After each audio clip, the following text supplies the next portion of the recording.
Welcome to the Daily Energize Podcast, where you'll get a jolt of energy and a quick tip to help you conquer your day. Now here's your host, the Prince of Positivity himself, Spencer Jones. Hey Energizer, happy Monday! I hope you are ready for an amazing week ahead. I am super excited to have you here joining me, the Prince of Positivity, Spencer Jones, in this episode of the Daily Energize. Thank you so much for being here, for listening, subscribing, and following all that good stuff. Like, just having you in our family is so incredible. And I just want you to know I am incredibly, massively grateful for you. So thank you for being part of it. And if you haven't subscribed yet, well, hit that subscribe button, follow us, so that you don't miss a single episode. Okay, today's episode is all about what ifs. Now, I don't know about you, but I generally dislike what ifs. As a general rule, and maybe it comes from me being a teacher, because I remember the first day of every semester of every year, I would go over the syllabus with the students. And, we're talking about, okay, here's the expectations of the class, here's our concerts, and, here's how you get graded, etc. And I always had a really strict rule that you cannot miss a concert, because that's basically our test, right? We perform, we work our butts off, we learn music, and we perform, and that's our test. And our test isn't a private test per se, it's a test to the public. Now, the bonus part is we get to have a group test as a big group, as opposed to individually. And while I did grade other ways in the classroom as well, I put a lot of weight on the concert itself.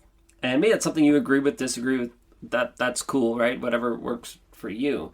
But that's how I was running it. And I would always get, like, well, what if I can't make it? I'm like, okay, here's the thing. You need to make this concert. It needs to be here. Unless something catastrophic happens to you, like, I don't know, you decide to chop your arm off that morning, I'm sure the doctor will understand you have a concert that night. You tell him to stitch it back on real quick and just show up at the concert. Like, there's really no excuse. That was my fun way of joking about it. But obviously, if something serious did happen, and I shared this with the kids too, like if something serious were to happen, like an emergency with you or an immediate family member and you can't be there, okay, but then let me know. And over the 9 years, there were situations here or there where it happened, where there were actual emergencies where they couldn't be there.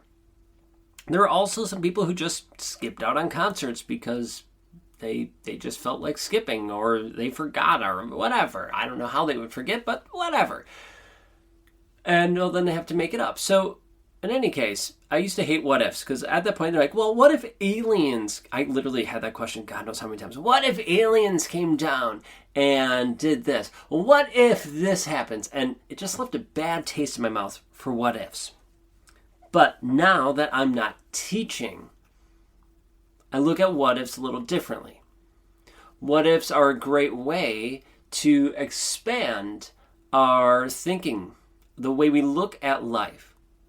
Like, what if you had limitless potential? What would that look like for you? All of a sudden, these what ifs, when I'm looking at them through those lenses of expanding my horizons and my view, I enjoy them.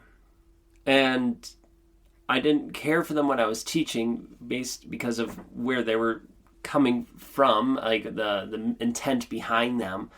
And maybe the kids were just having fun. I don't know. But now I look at them and go, oh, that's interesting. That can expand my view. So what if I had limitless potential? What if we are abundant beyond our wildest imaginations? What if we were connected to everything and everyone in not just a spiritual way, but an energetic way, in a physical sense, in an atom, right? A physical atom, we could be connected. Well, that's pretty cool. Maybe we are, maybe we're not, I don't know, but what if? So I'm sharing it in this episode, these what ifs, because we're starting a week. And I invite you to ask yourself, what if? What if this happened? What if that happened? And instead of the what ifs being a negative thing, things that don't serve you, or like, oh my gosh, what if the sky falls? What if I get in an accident? Okay, those things happen, and yes, look for those and plan for those as much as you can, but don't let them hold you back. So many of us just focus on those negatives instead of looking at the positives and saying, what if the positive thing? What if this amazing thing happens? What if I land this deal? What if I meet this person? What if I get everything I wanted and more? What if? So this week, starting today, I invite you to think, what if, and fill it in with a positive. What if this happened to me? What if these positive things happened to me? And let your mind wander. Have some fun with it. It doesn't have to take long. It can take 30 seconds. But take some time each day to ask yourself, what if, and fill it in with a positive. When we start looking for them, we start seeing them, and we start to experience them. What if? I struggled with them when I was teaching, but now I'm learning to love them, especially when they're focused on the positive. So I hope you join me in asking yourself, what if?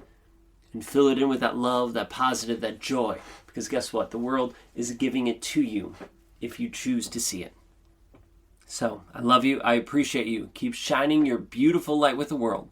And until next time, I will catch you later.